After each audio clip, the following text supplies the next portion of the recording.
का कायाकल्प। राधा को अपनी सास से बहुत प्यार था।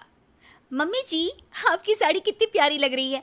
काश मैं भी आपके जैसी साड़ी पहन पाती। अरे बेटा, हमारे जमाने में तो साड़ी ही चलती थी। तू क्या करेगी साड़ी पहनकर? दिन भर भागा दौड़ी करती है। साड़ी कंफर्टेबल नहीं फील कराएगी। तू तो ऐसे ही जचती है बेटा। राधा सास को लेकर घूमने जाती, सैर करती और उनसे खूब बातें किया करती थी। एक दिन, अरे राधा और माँ, सुनो, अब हम लोगों को बम्बई चलना पड़ेगा। मेरी नई नौकरी वहीं लगी है। अरे वाह माँ, कितना मजा आएगा ना। अरे नहीं नहीं, मैं नहीं जाऊंगी। बड़ा शहर, बड़े लोग, मेरा दिल नहीं लगेगा।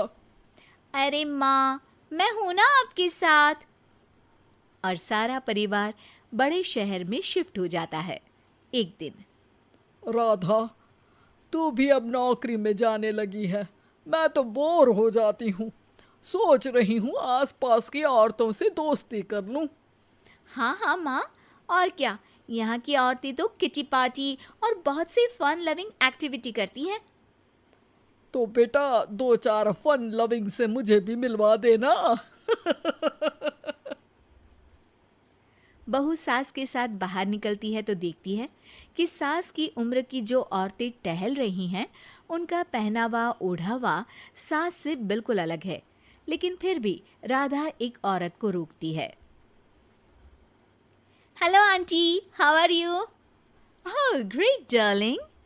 आंटी, हम लोग यहाँ नए शिफ्ट हुए हैं। ये मेरी मम्मी है। क्या ये कल से आप लोगों को ज्वाइन कर सकती हैं? वो औरत सास की तरफ बड़ी ही अजीब नज़रों से देखती है, फिर कहती है, अब ठीक है, कल से भेज देना।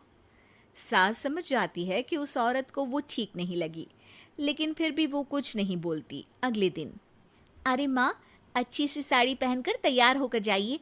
आपको आपकी दोस्तों के पास जाना है ना। और नहीं नहीं, मैं सोच रही हूँ घर पर बैठकर टीवी देखूं। वैसे भी रामायण का नया एपिसोड आएगा। नहीं माँ, आप जाओ ना, लोगों से मिलो, बात करो, अच्छा लगेगा। ना चाहते हुए भी सास उन लोगों के पास जाती है, लेकिन सभी सास से बुरा व्यवहार करते हैं।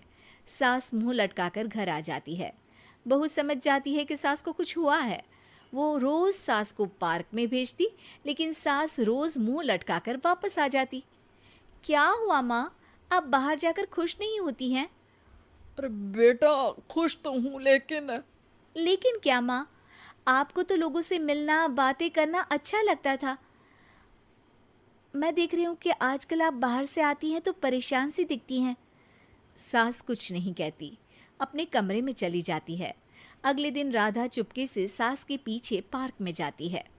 हेलो, कैसे हैं आप लोग? एक औरत मुंह बनाकर साइड हो जाती है। सभी एक दूसरे से बात करती हैं, लेकिन राधा की सास साइड में चुपचाप अकेली बैठी रहती हैं। राधा घर आती है और सास के वापस आने का इंतजार करती है।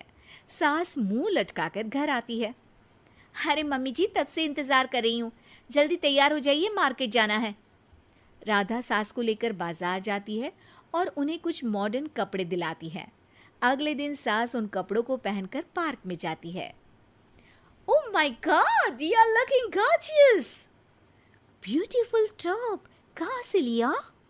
हे, मेरे घर में कल किटी है, तुम जरूर आना। अजीब औरतें हो तुम लोग।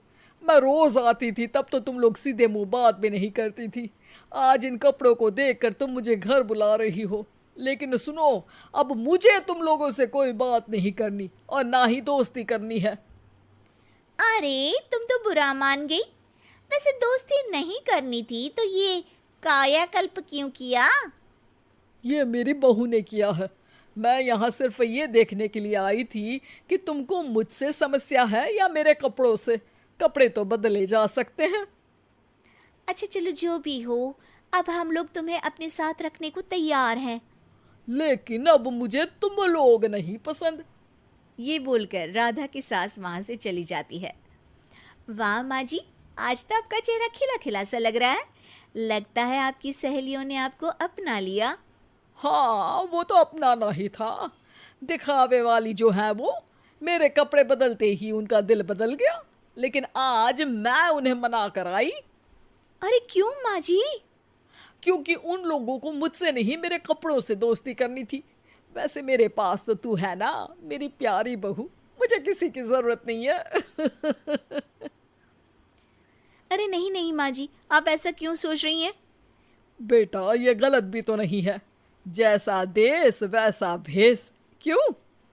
ठीक है ना माँ, अब जब ये हम लोगों का देश है तो क्यों ना हम यहाँ का भेष अपना ले। हाँ हाँ जरूर, मैं तो तैयार हूँ। समय के साथ खुद को बदलने में कोई बुराई नहीं है, लेकिन कहीं नकल के चक्कर में बंदर ना दिखने लगूं।